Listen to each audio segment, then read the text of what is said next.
Wait, remember the Spectacular Spider-Man? It was the last animated Spider-Man series to come out in the 2000s right before the 2010s, providing a version of the titular character that blends in many different parts of all the different versions of Spider-Man in the comics, creating a familiar feel while also making it stand out for its unique qualities. Spider-Man is no stranger to the animation space, having nearly a dozen different iterations spanning back to 1967. Sometimes these individual series end up lasting for several seasons and have a decently long run like the animated series or Ultimate Spider-Man, but other times there are some pretty short runs like MTV's new animated series, and even the one we're talking about today, the Spectacular Spider-Man. I'm not gonna lie, as a pretty big fan of Spider-Man and being very excited for the new movie Brand New Day to come out, it had me feeling pretty nostalgic for past Spider-Man media. Not only have I been reading the Ultimate Spider-Man comics from the early 2000s that I haven't read since I was a kid, but I've also been watching a bunch of the animated shows as well, which led me to really wanting to go back and check out this version of Spider-Man, the Spectacular Spider-Man, as I remember watching it back then when it was on air and enjoying it, but have since completely forgot it existed until I got brain blasted by the memory of it. Hey, you remember that one animated Spider-Man series? The one with Drake Bell in it?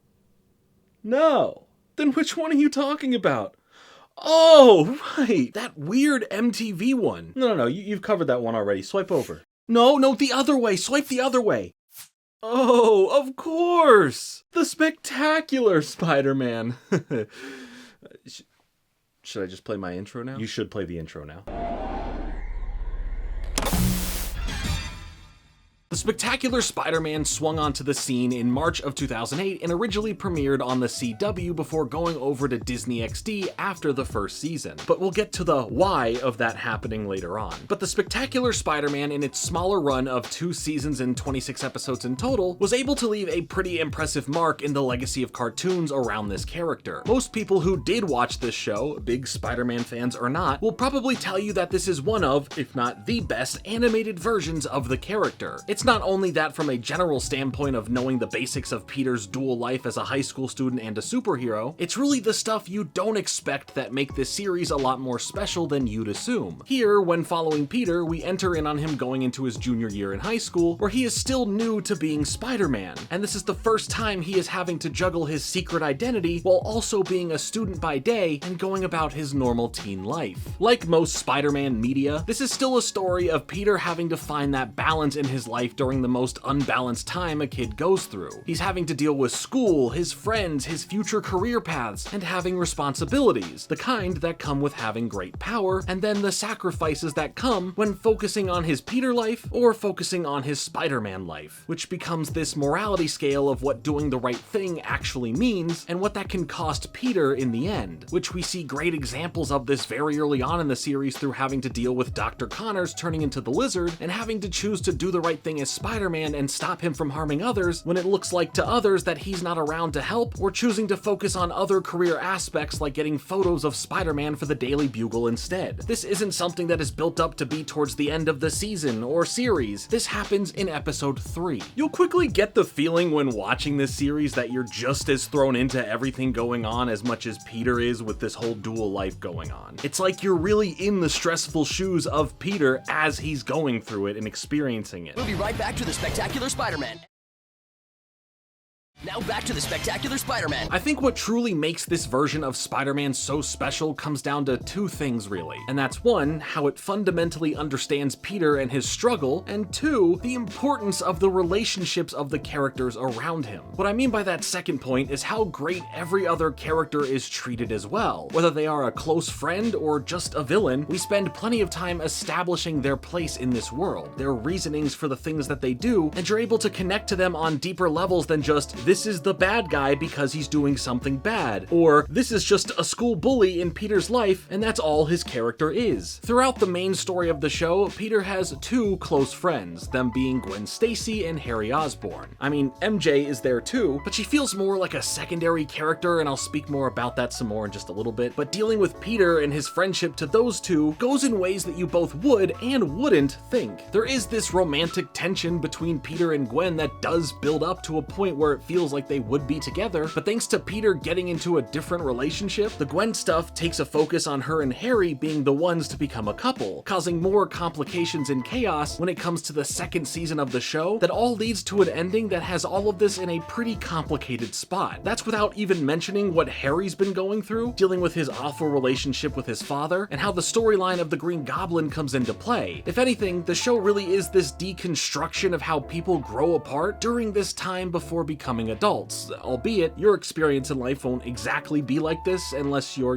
secretly a superhero yourself, but on a base level, it really treats this as the falling apart of life for Peter that is barely being held together by his webs. Another string of this thread to follow is Peter and his relationships with women in general and how complicated they end up being. Aside from this attraction and closeness that he has with Gwen, we get Liz Allen coming into the picture, who surprisingly ends up becoming this major love interest focus for Peter that is done so well that it kind of sucks that they aren't the endgame couple here, but whatever. It's just that the time spent focusing on how their relationship grows is really great, with Liz at the start being with Flash Thompson, and that she's one of the popular girls and isn't really into Peter, but then after some time of truly getting to know him both in and out of a school setting, her view of him changes and she develops this real care for him that's pretty hard to shy away from. It all felt real and natural and lends itself to how good the characters are written and explored in this show, because just as much as Spider-Man is about a superhero fighting crime, Spider-Man is also about these richly developed characters that anyone can relate to or at least understand beyond surface level traits, and this show really gets that. I want to give a shout out to the sponsor of this video, Arena Club. There really is no better feeling than ripping open a fresh pack and pulling something nice and shiny. And thanks to Arena Club, you can do that online. Arena Club offers digital packs that contain real graded cards inside them. You rip open a pack and you instantly get revealed what you pull. Why don't we actually open a pack together, shall we? Alright, so this is their Ruby Slab pack, and we're gonna pull...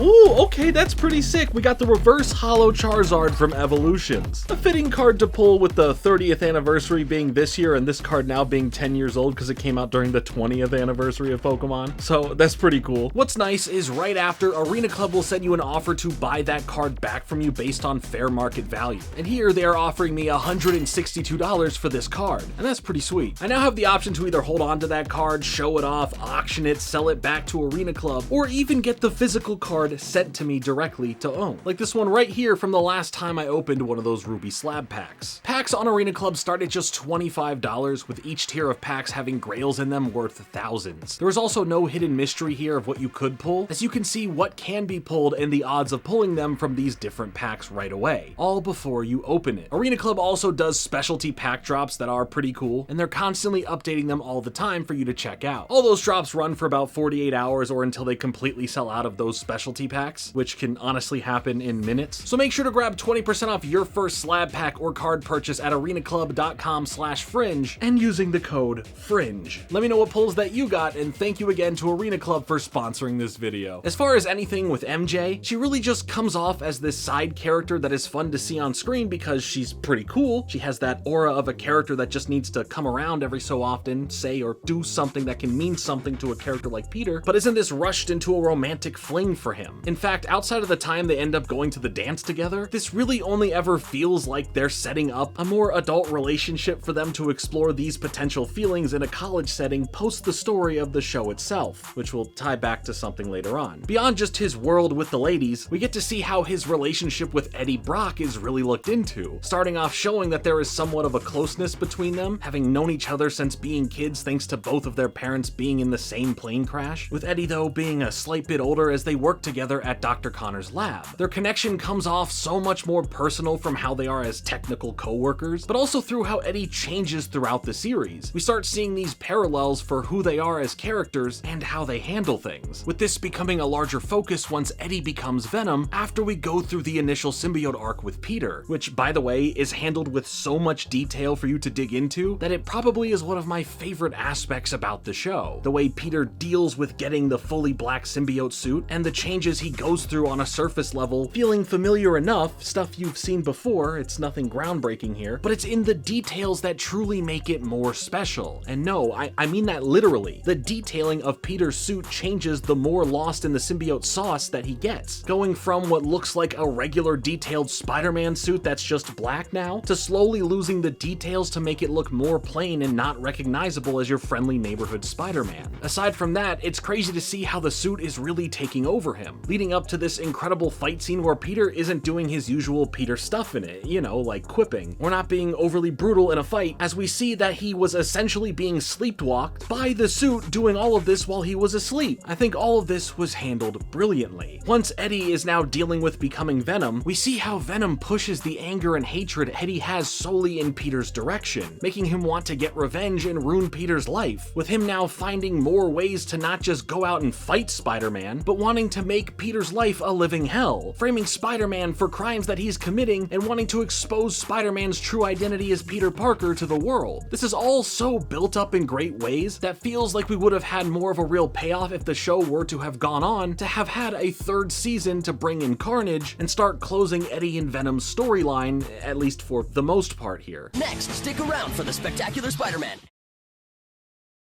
Now back to the Spectacular Spider-Man. The best explored storyline throughout the series, for me and my opinions at least, is seeing how the Osborns are handled. Aside from so many villains all stemming from scientific work with Oscorp, and that of course being a major factor to the series, it's really the relationship between Norman Osborn and his son Harry, and Peter's relationship to Harry, and if you go a step further, the connection from Spider-Man to Green Goblin, and then once more taking a further step, connecting Gwen Stacy and her relationship back to both Harry and Peter. So where to start with all of this? Okay, well we all know that one of the most iconic villains is Green Goblin, and with the knowledge of who this character is, you'd think that in the show it's Norman Osborn. But instead of just saying who it is, the show plays with your mind, giving you a trail to follow that it instead is Harry who becomes the Green Goblin, giving these clues about him being this villain character. We see that Harry ends up drinking this special Oscorp enhancing serum that makes him essentially be the perfect student or the perfect athlete. Just in general, everything for him seems to be going great. Well, you know, aside from his relationship to his father, who, you know, really never seems to care about his son in the slightest. But, you know, everything else is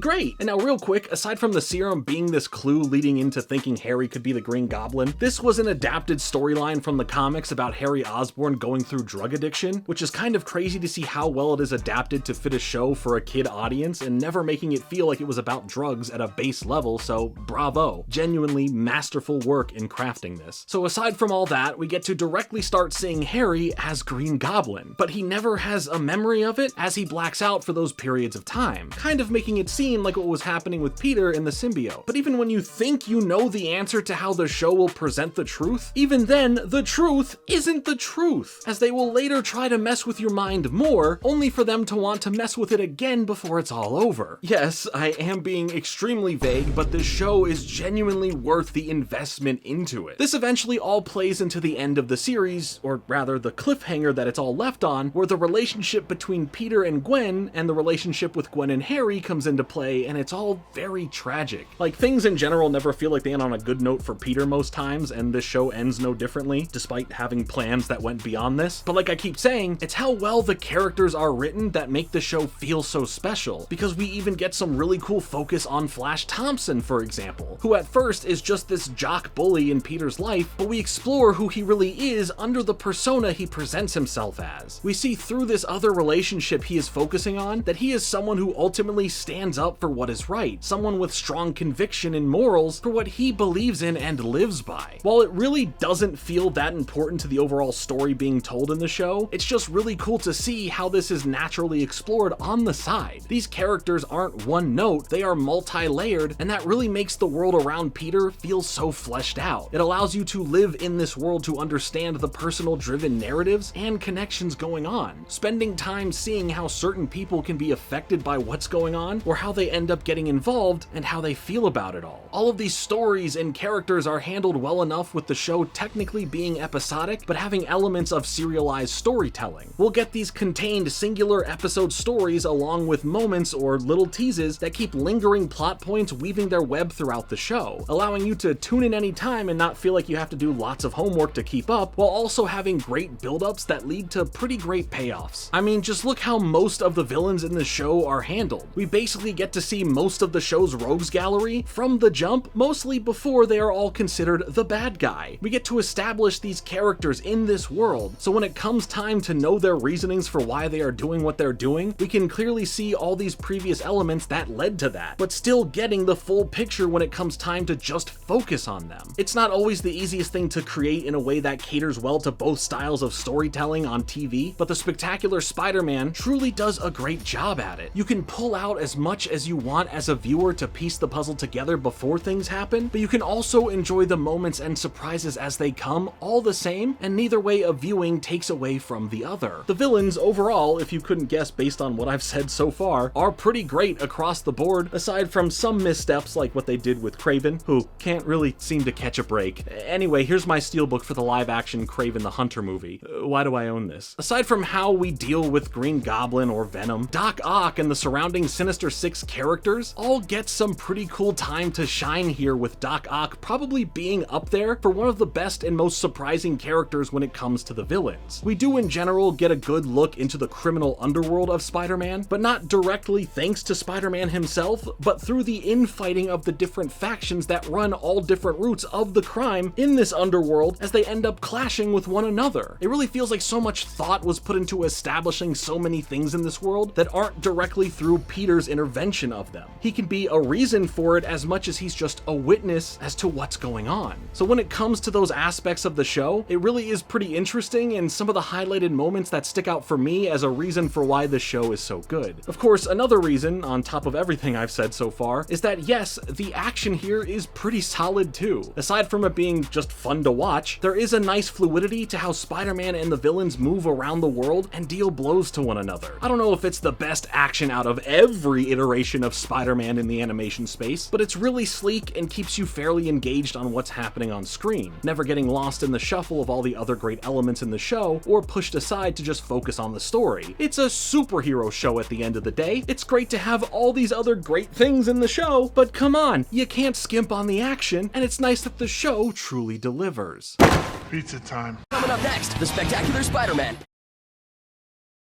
It's the Spectacular Spider-Man. So yeah, it's kind of crazy that nestled between the 90s Spider-Man series and what would come in the 2010s is a series that shouldn't feel as hidden or in any way be forgotten, that brings us a fun short swing around the Big Apple with Spider-Man. The new animated series that was on MTV? No, well, yeah, I mean, that one was there too, and was pretty short, but no, I'm talking about the Spectacular Spider-Man, hello? And also, is that the new animated series on UMD? It's the only right way to watch it. It's the only right way to watch it. The Spectacular Spider-Man, the animated series, was created by Victor Cook and Greg Weisman, two well-known names when it comes to cartoons and comics that really had a specific vision for this series to take it back to the comics to draw stories and inspiration from as they develop how it can all be done in new but familiar ways to tell a compelling new narrative for such a beloved character. While Cook's career before the Spectacular Spider-Man wasn't as massive as Weisman's, post-Spider-Man he would right away go on to produce and direct a lot of one of the best iterations for Scooby-Doo, with that being Mystery Incorporated. And funny enough for Weisman, he would return to working on the Spectacular Spider-Man, or should I say Spider-Men, as it was a completely new version of the comics that ran from March of 2024 until May of 2025 that focused on both Peter Parker and Miles Morales and how they operate together as Spider-Men. So that's pretty cool that he still got to return to this world 15 years after his other version came to an end. But what happened to the Spectacular Spider-Man? Why did it come to such an abrupt ending? Well,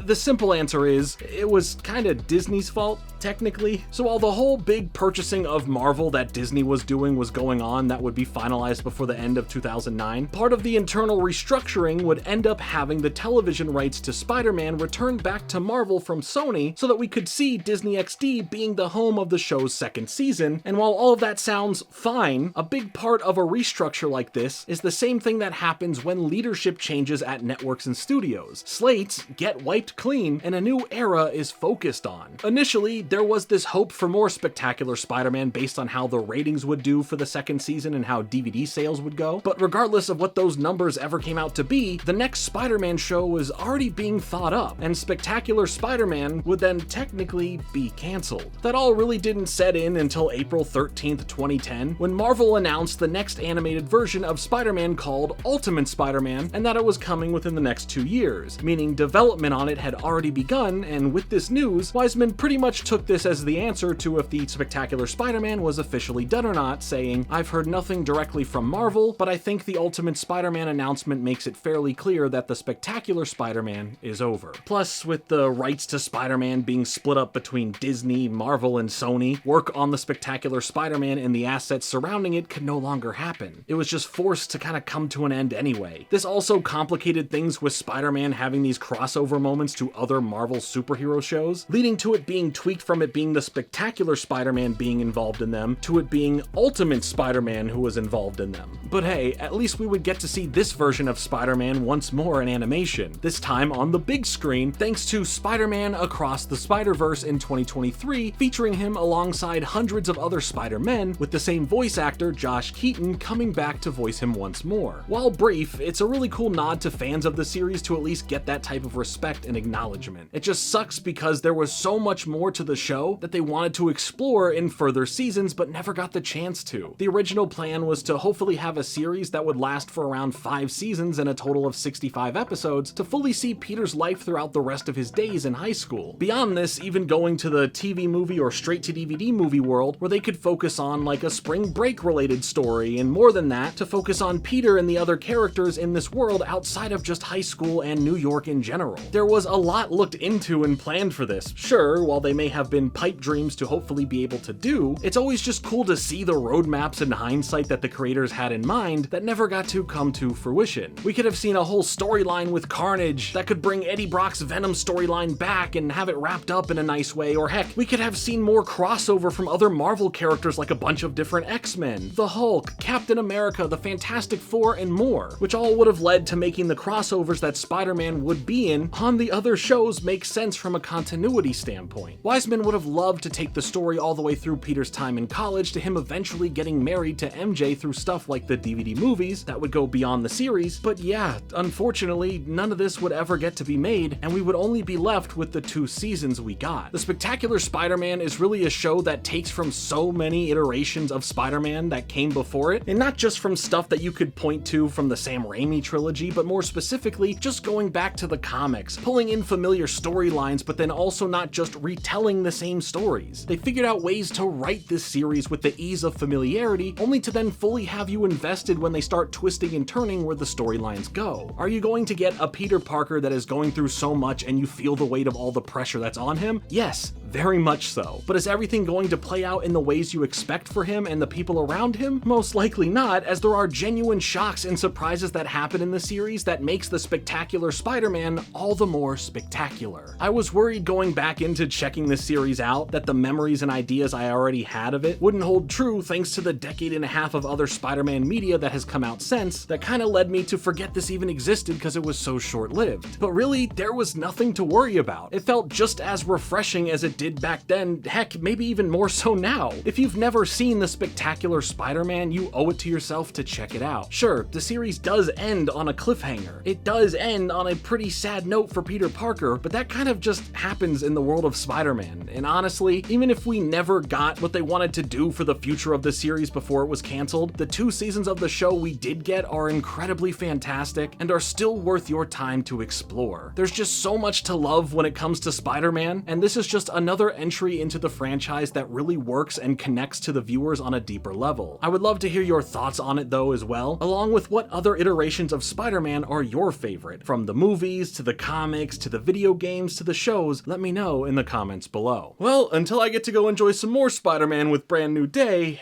there's only one thing that feels right left to do. Watch Spider-Man 3 on UMD for the PSP?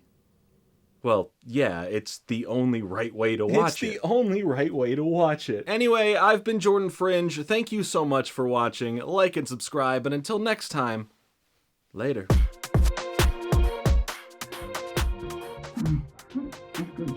Parker? It amplifies characteristics of its tone. Yeah. Peter, you didn't keep any, did you? You got any more nuts? I have some nuts I could make. Go ahead and go.